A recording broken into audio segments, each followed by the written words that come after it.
నేర్చుకోవాలి ఏంటంటే దేవుడు ఈరోజు మాకు ఏమి ఇచ్చారు, దాంతో మేము సాటిస్ఫైగా ఉన్నాం. అది విశ్వాసి. తన లైఫ్ అని నేర్చుకున్నాను. ఇక్కడ చక్కగా ఏలియాని ఇలా కాపాడుతున్నారు. ఫుడ్ విషయంలో కరువు వచ్చినప్పుడు, వర్షం లేనప్పుడు దేవుడు మా లైఫ్లో కూడా అలాగే కాపాడు. కొంచెం ఆలోచిస్తాం మన లైఫ్కి దేవుడు ఏం చేశారు. ఈరోజు మర్చిపోతున్నాం. బాధలో ఉన్నప్పుడు దేవుడు బాధ నుంచి మాకి విడుదల ఇచ్చిన తర్వాత కొన్ని రోజుల మర్చిపోతున్నాం. రోగాల్లో ఉన్నప్పుడు దేవుడు సుస్థ ఇస్తున్నారు, మర్చిపోతున్నాం. అలాగే జరుగుతుంది లైఫ్లో. చూడండి, దేవుడు మా గురించి మరణించారు, మా పాపం గురించి మరణించారు. మేము ఎవరు? ఒక మట్టి మనిషి.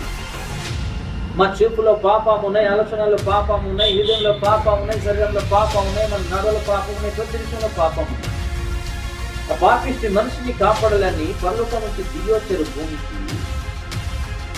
ఒక మంచి లైఫ్ ఇచ్చేసి వెళ్ళిన తర్వాత ఈరోజు విశ్వాసులు ప్రజలు ఏం చేస్తున్నారంటే ఈ లోకం గురించి ఆలోచిస్తూ జీవిస్తున్నారు.